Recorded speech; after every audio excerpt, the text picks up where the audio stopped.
நேற்றுக்கோ முந்தின நாளோ அதுக்கு முன்னாடியோ ஞாயிற்றுக்கிழமை பேசியிருக்காருன்னு நினைக்கிறேன் முதலமைச்சர். மாண்புமிகு முதலமைச்சர் திரு ஸ்டாலின் அவர்கள் ஒரு வீடியோ மெசேஜோ ஏதோ கொடுத்துருக்கார். இந்த மக்களுடைய ஓட்டு உரிமையை பறிக்கிறதுக்கான முயற்சி தான் இந்த எஸ்ஐஆர்.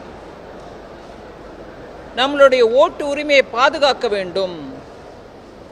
இந்த எஸ்ஐஆருங்கிறது ஒரு சூழ்ச்சி, இதில் நம்ம அமிட்டுக்க கூடாது அப்படின்னு நான் இங்கிலீஷில் இருக்கிறத தமிழில் சொல்கிறேன் உங்களுக்கு. அவரோட எக்ஸாக்ட் வார்த்தை என்னையோ எனக்கு தெரியாது, பட் அவருடைய வீடியோவோட சாராம்சம் இதுதான். ஸோ நீங்கள் பார்த்தீங்கன்னா எடுத்து விளக்கம் சொல்லும்போது கூட அவங்களுக்கு என்ன சொல்கிறோன்றது புரியாமல் பேசுகிறாங்கன்றதுக்கு இன்னொரு உதாரணம் கொடுக்குறேன். டெப்யூட்டி சீஃப் மினிஸ்டராக இருக்கக்கூடிய மாண்புமிகு முதலமைச்சருடைய மகன் பேசுகிறாரு. எஸ்ஐஆர்ன்றதை என்னன்னு அவருக்கு தெரியல, மன்னிச்சுக்காங்க நான் தப்பாக சொல்கிறேன்னா. அவர் என்ன சொன்னார்? ஸ்பெஷல் இன்டென்சிவ் ரிவிஷன் சொல்லலைங்க, ஸ்பெஷல் இன்டென்சிவ் ரெஸ்ட்ரிக்ஷன் அப்படிங்கிறார்.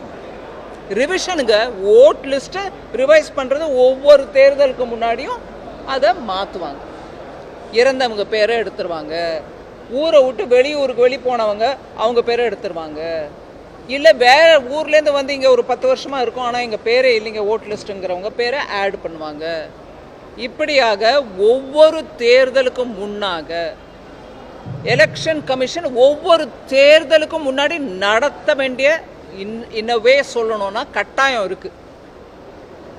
அந்த நம்மளுடைய கான்ஸ்டிடியூஷனில் இருக்கக்கூடிய ப்ரொவிஷன்ஸ் நான் கான்ஸ்டிடியூஷனல் நம்பரோட கோட் பண்ணி உங்களுக்கு சொல்கிறேன்.